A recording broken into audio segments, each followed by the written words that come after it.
¿Por qué es necesario un electroencefalograma? Bueno, un electroencefalograma es un estudio de gabinete que ayuda a no necesariamente a confirmar ni a descartar la existencia de epilepsia, sino que orienta al médico para poder determinar o decidir algún tipo de tratamiento o confirmar su diagnóstico. Es importante porque es el mejor estudio para demostrar que el cerebro del niño está trabajando o produciendo una energía eléctrica cerebral anormal.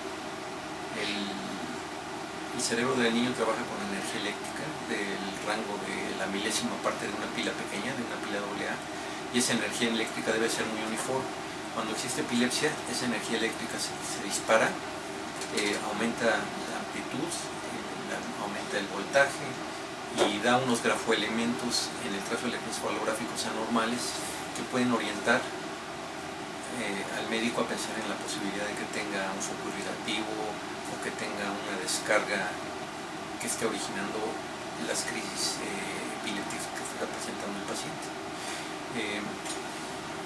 Creo que en algunas situaciones es sumamente importante, tan importante que llega a ser el estudio principal para llegar al diagnóstico. Por ejemplo, en los niños que tienen epilepsia generalizada de ausencias, el estudio es fundamental y el trazo ayuda mucho porque prácticamente es patognomónico. Patognomónico quiere decir que es único para ese tipo de epilepsia. En el síndrome de West también. En el síndrome de West el trazo electroencefalográfico es tan característico que es sencillo reconocerlo en el estudio y nos orienta a elegir el tratamiento farmacológico adecuado para cada paciente en particular. Entonces ayuda, no define ni descarta el diagnóstico de epilepsia, pero es un estudio muy bueno para orientar al médico en la toma de decisiones y llegar a un diagnóstico. Claro, se tiene que complementar con otro tipo de estudios en la mayor parte de los pacientes, como son los estudios de resonancia magnética o de tomografía cerebral. El electroencefalograma convencional tiene que tener una técnica muy particular que se llama 10-20 internacional, y para poderlo realizar se necesitan hacer varias maniobras de activación, se les llama, que permitan reconocer la actividad eléctrica cerebral anormal. La técnica del electroencefalograma consiste en colocar electrodos en el cráneo en puntos muy específicos, y es un estudio que no tiene efectos secundarios. Se puede hacer durante 20 minutos, se puede hacer durante 30 minutos. La utilidad del electroencefalograma cuando hay epilepsia de difícil control es sumamente importante porque podemos hacer estudios de 1 hora, 24 horas, e incluso para definir si un paciente puede requerir o no cirugía. El estudio videoelectroencefalográfico prolongado ayuda mucho a decidir o a orientar al médico para que determine cuál es la región que puede ser susceptible a la cirugía. Otra cosa, hay papás que mencionan, bueno, si mi hijo ya tiene diagnosticada la epilepsia y está en control pues de sus crisis, sí hay convulsiones pero no son muy seguidas, ¿por qué hacerle el electro?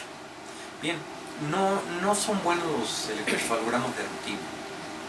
Eso en realidad no debe suceder.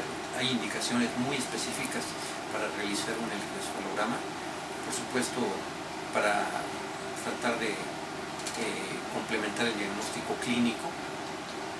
Es muy útil también cuando el patrón de crisis convulsivas está cambiando. El electroencefalograma también puede sufrir cambios.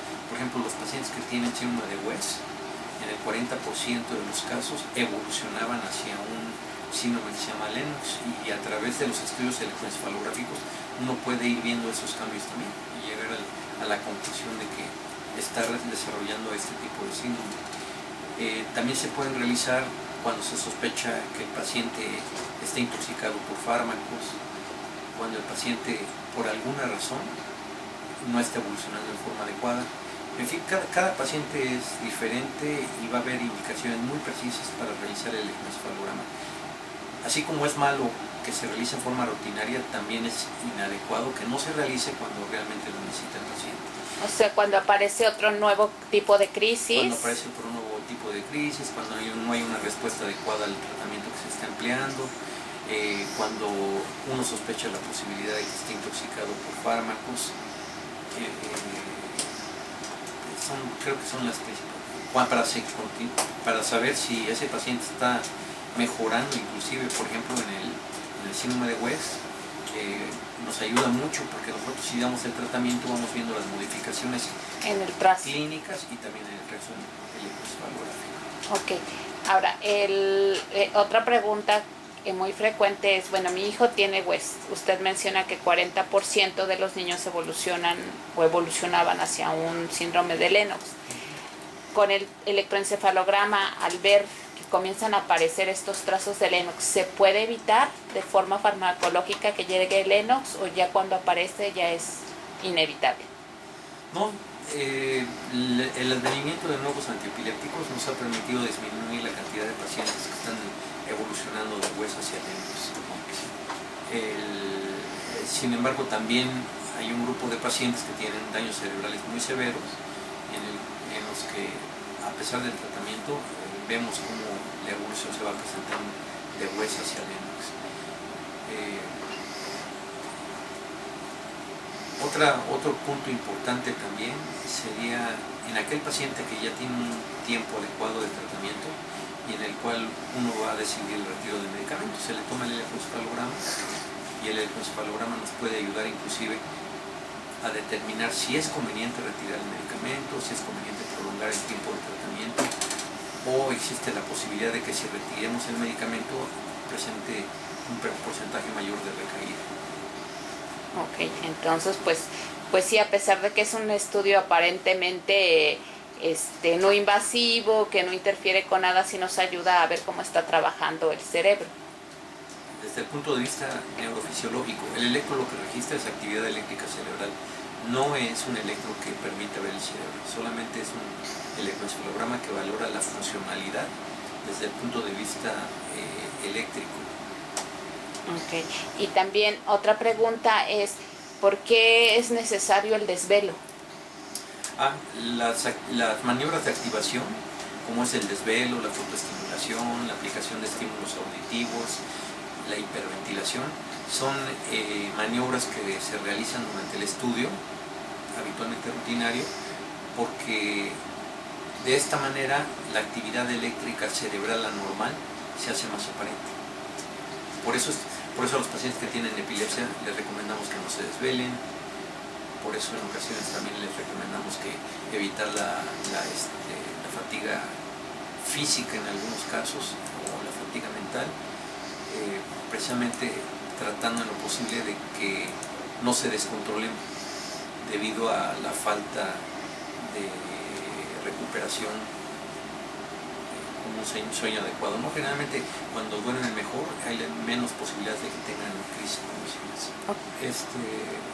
Bueno, el desvelo es útil porque nos va a ayudar a encontrar la alteración electroencefalográfica con mayor facilidad. No siempre ocurre esto, lo hacemos en forma rutinaria porque es de las maniobras que se pueden aplicar en forma sencilla. La otra situación que tampoco se nos debe de olvidar es que algunos tipos de epilepsia ocurren exclusivamente durante el sueño. Entonces tratamos en lo posible de efectuar el electroencefalograma tanto despierto como dormido. No siempre resulta posible realizarlo de esta manera, pero de ser necesario se tiene que complementar el estudio con el estudio del sueño, en especial en algunos tipos de epilepsia. Hay epilepsias en donde la persona convulsiona principalmente estando dormido o durante la encrucijada de sueño-vigilia o durante la encrucijada de vigilia-sueño. Son varios los ejemplos. Hay una epilepsia que se llama epilepsia rolándica, en la cual pueden presentar crisis parciales o focales con movimientos de la hemicara o del hemicuerpo de cualquiera de los dos lados. y estos ocurren principalmente en el sueño y sucede que tienen generalmente una descarga a nivel de la región centro-temporal y algunos tipos de epilepsia convulsionan exclusivamente cuando el paciente, por ejemplo, va a despertar. Hay adolescentes que presentan ese tipo de crisis, por lo regular tónico-clónicos generalizadas al momento de despertar. Varios tipos de epilepsia hereditaria también pueden tener crisis exclusivamente en sueño. Sueño. Ok, ahora otra pregunta. Muchas mamás han llegado a comentar, chin, me quedé dormida, no nos desvelamos, pero llegando al consultorio le doy unas gotitas de Rivotril. ¿Este estudio sirve, doctor? Bueno, sí llegamos a dar algunos medicamentos. Yo no los utilizo, prefiero preparar mejor al paciente y suspender el estudio, porque meten actividad rápida al estudio electroencefalográfico. Es decir, artefactan el estudio electroencefalográfico. Pero en algunos pacientes, sobre todo en aquellos que tienen problemas conductuales muy severos, sí es necesario darles algún medicamento que les induzca el sueño o que disminuya su ansiedad. Sí. Se puede utilizar hidrato de cloral, se puede utilizar clonazepam a dosis por lo regular bajas, sin olvidar que el efecto utilizando este tipo de medicamentos puede ser completamente lo contrario a lo que uno espera.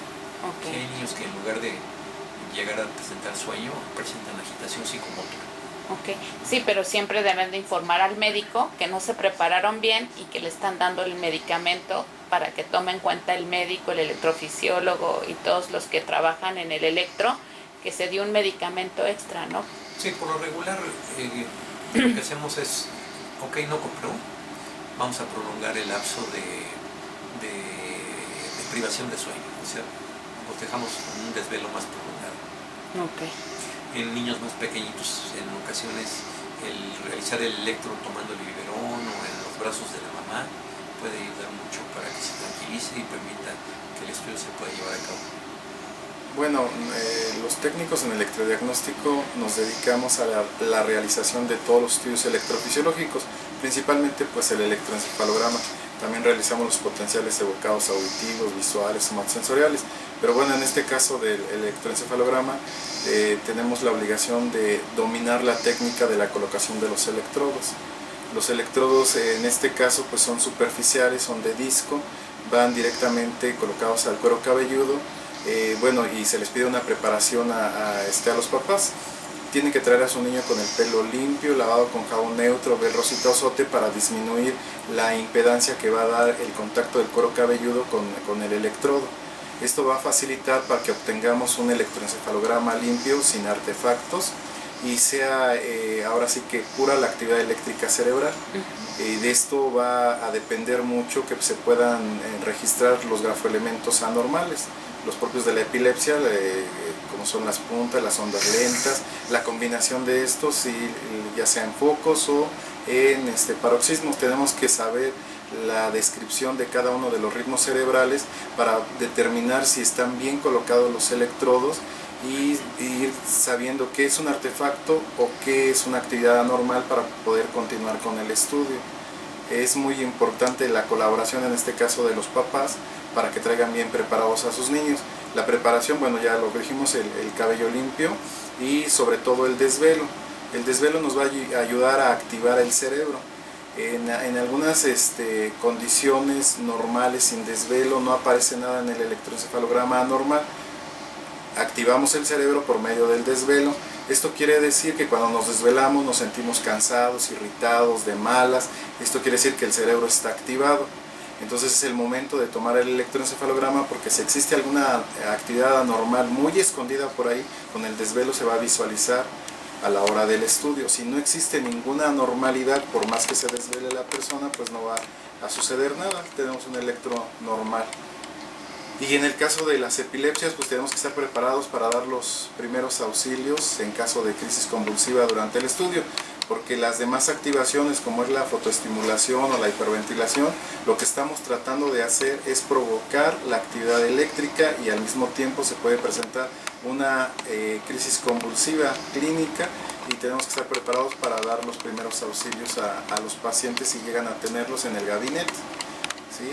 Es en sí, pues es lo global que realizamos nosotros. Muchísimas gracias. Qué labor tan importante y a veces tan desconocida para nosotros como papás, ¿no? Pensamos que simplemente, bueno, le sacan las rayitas ahí en el estudio y el doctor me dice que tiene listo, ¿no? Y a veces no le damos el valor que verdadero ni a la preparación ni al estudio. Y pues muchísimas gracias. No, ¿de qué para saber? Bueno, también otra cosa importante y que vale la pena mencionar es desde mi punto de vista, para poder hacer un electroencefalograma en forma adecuada necesitamos un buen técnico. Eso es súper importante porque muchos de los electroencefalogramas que se realizan desde el punto de vista técnico están mal realizados. Inclusive cuando llegan al médico le llega el estudio, por lo regular no estuvo presente durante el estudio y muchos de esos artefactos son debidos a técnica inadecuada. Si uno no se percata bien de que son artefactos, puede interpretar el electroencefalograma como anormal y no es infrecuente que esto suceda, sobre todo cuando los electroencefalogramas de niños son tomados por personas que se dedican a ver neurología o neurofisiología del adulto. Simplemente el pegar mal los electrodos, con eso es suficiente para que tengamos problemas. Sí. Se meten muchos artefactos y pueden ser interpretados de forma inadecuada.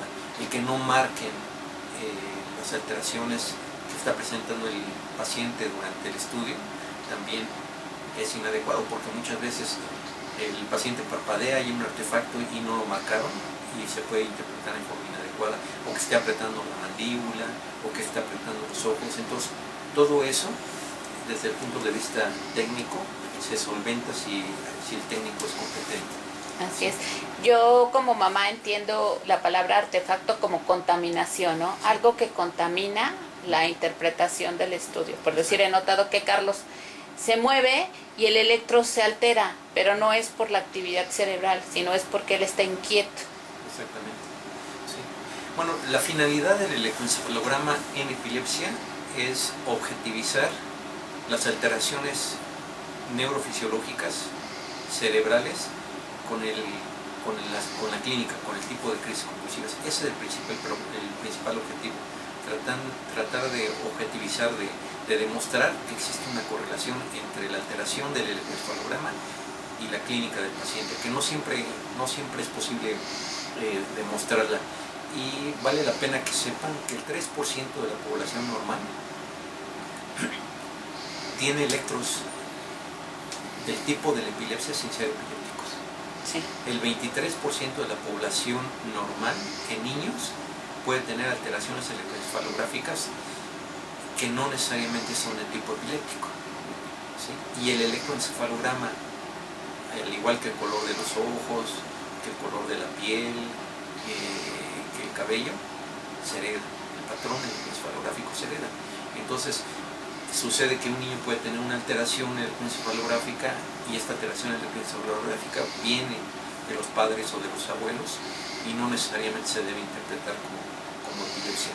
Un terreno de nadie es aquel niño que tiene alteraciones electroencefalográficas y que no tiene correlación clínica, es decir, niños que son diagnosticados como epilépticos porque tienen electroencefalogramas anormales. Ahí hay que ser muy cautos. Hay médicos que dan tratamiento, sobre todo si tienen problemas de aprendizaje o problemas de conducta, y hay otros que no. Hay otros que prefieren determinar qué tipo de alteración electroencefalográfica están viendo en ese momento y si realmente se puede correlacionar con lo que está presentando el paciente. Entonces se les explica a los familiares, ¿saben qué? La descarga es frontal o la descarga es temporal, y yo esperaría que el paciente, si realmente tiene crisis, haga este tipo de crisis, de actividad, o tenga este tipo de crisis. Okay. Porque también algo bien importante, digo, no todos los neurólogos son como usted que están aquí presentes durante el estudio, pero en lo personal a mí me ha ayudado el que usted esté presente, porque me dice No, eso no es una crisis, porque también hay movimientos que nosotros como padres interpretamos como crisis cuando ya son como que mañas que agarran los niños o movimientos anormales que no se dan por crisis, sino por el daño preexistente cerebral. Sí, sí, el mejor ejemplo es ahorita Carlos. Carlos está siendo tratado por una epilepsia parcial compleja y habíamos llegado a manejarlo con varios medicamentos y en realidad su electroencefalograma no ha demostrado actividades eléctricas anormales que se correlacionen con un tipo de movimiento ocular que está presentando. Esto lógicamente tiene sus pros y sus contras. El estudio nos está diciendo que no está presentando crisis, pero a lo mejor haciendo un estudio diferente, un estudio con electrodos profundos o un estudio con mayor cantidad de electrodos, se pudiera determinar que sí existía esa alteración. Pero en México la mayor parte de las veces lo que se hace es trabajar con sistemas de cómputo muy estandarizados, habitualmente son como el que les están mostrando en el video, y es difícil poder hacer, por ejemplo, electroencefalogramas portátiles o electroencefalogramas muy prolongados, sobre todo por el costo. Entonces elegimos generalmente a los pacientes que requieren electros prolongados, sobre todo pensando en la posibilidad de cirugía de epilepsia.